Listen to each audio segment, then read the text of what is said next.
Kami persilakan paslon nomor urut 4 untuk bisa bertanya kepada paslon nomor urut 1. Waktu Anda 1 menit 30 detik dimulai sejak Anda berbicara. Silakan. Baik, terima kasih. Buat paslon nomor urut 1. Seperti yang kita ketahui bahwa Konawe Selatan hari ini, di pemerintahan hari ini, itu sedang menanggung beban utang. Sedang menanggung beban utang dalam bentuk pinjaman PEN.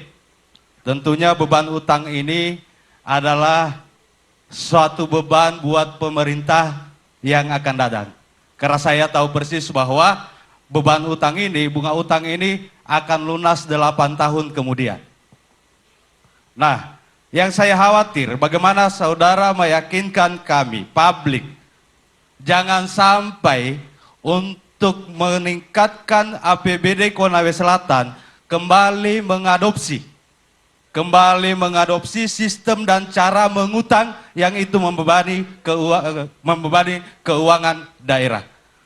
Harap tanggapannya seperti apa? Terima kasih.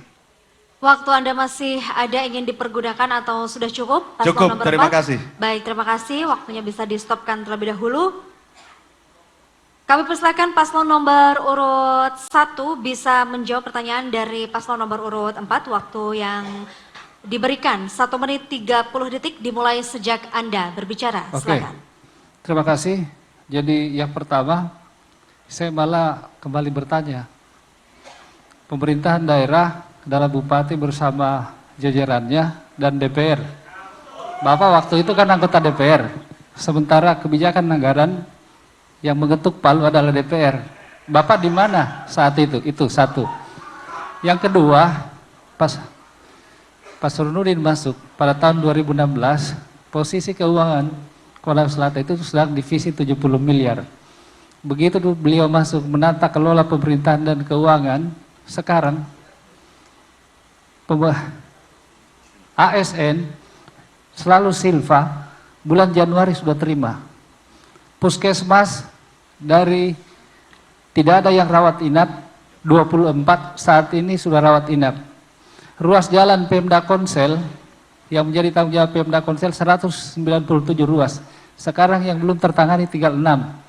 12 tahun Konawe Selatan terbentuk, Konawe Selatan hanya diaspal 173,33 km. Pak Surunudin hanya kurun waktu 2016 sampai 2023 atau 7 tahun mengaspal 197,33 km. Itu adalah bagian dari sehingga saat ini Konawe Selatan desa-desa menjadi kota. Waktu Itulah habis, terima gambaran. kasih, waktu habis.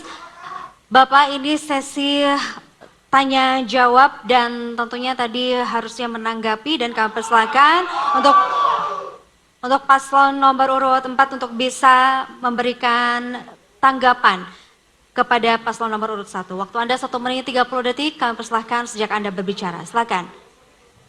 Baik, yang saya maksud paslon nomor urut 1 adalah bahwa untuk meningkatkan pendapatan atau kemampuan keuangan daerah, khusus kita di Kabupaten Konawe Selatan, utang itu bukan alternatif.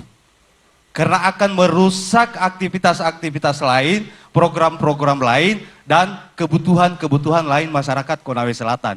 Karena beban utang yang begitu besar. Maksud saya, bagaimana saudara meyakinkan kami ini, jangan sampai di pemerintahan saudara, kalau terpilih, kembali melakukan hal yang sama. Mengutang padahal utang kita yang sebelumnya belum lunas. Itu yang saya maksud. Terima kasih. Cukup, mungkin ada yang... Iya, saya tambahkan, masih ada. Silakan. Saya kira bahwa tadi memang benar apa yang ditanya seperti itu. Kok kami ditanya kembali? Nggak apa-apa, saya kasih solusi. Bahwa daerah itu, Konawe Selatan, kita punya tadi pertanian, cukup luas, DBH. Kemudian ada pertambangan. Harusnya adalah yang kita kejar adalah DBH kita. Dan bagi hasil.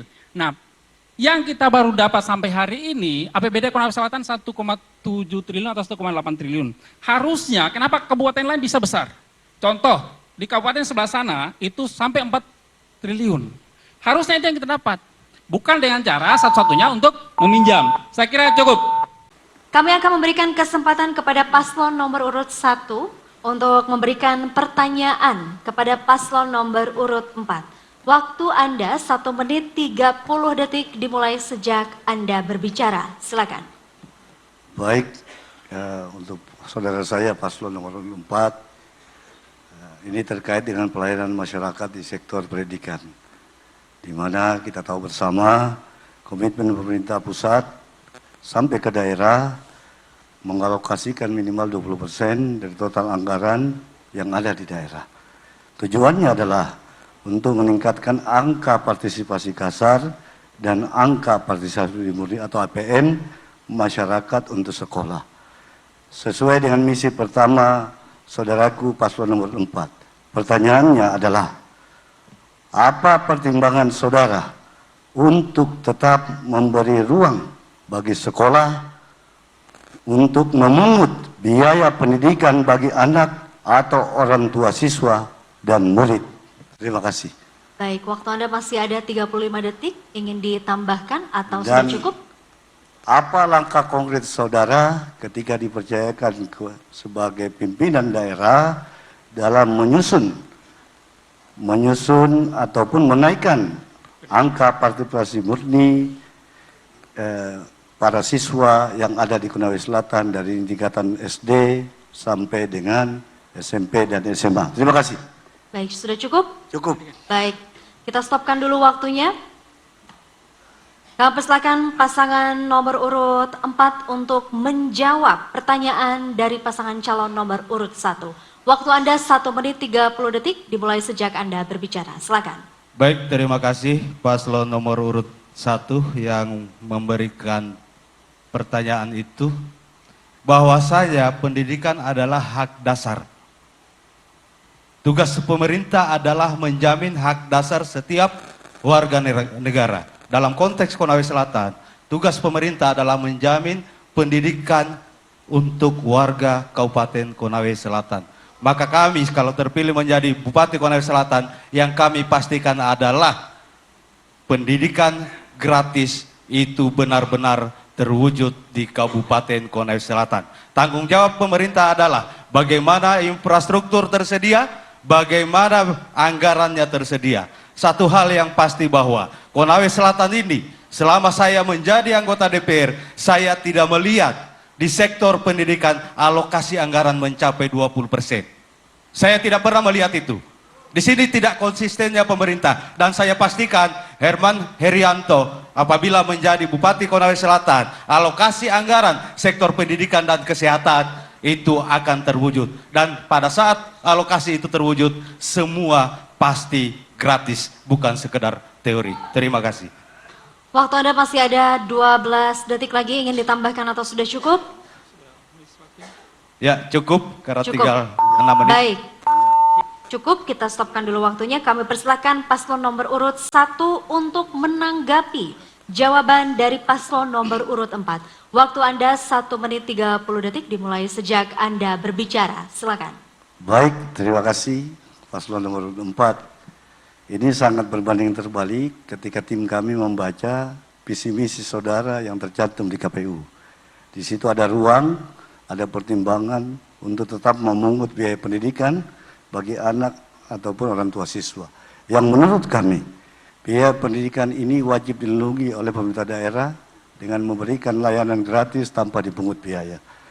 Terus yang kedua, untuk meningkatkan partisipasi murni masyarakat dalam hal sekolah, ini kalau kita bicara data, ada penurunan mulai dari partisipasi SD, menuju SMP, menurun lagi ketika di SMA, dan lanjut ke perguruan tinggi. Kedepannya insya Allah ketika JPJM terpilih jadi bupati, wakil bupati, selain dengan kebijakan strategis, alokasi anggaran, kami akan siapkan fasilitas untuk peningkatan pelayanan pendidikan, kemudian sosialisasi secara terpadu, baik secara manual, melalui musrembang maupun secara digitalisasi, untuk memberikan pemahaman bahwasannya pendidikan dasar ini menjadi penting. Dan insya Allah ketika JPJM terpilih, kami akan menginisiasi.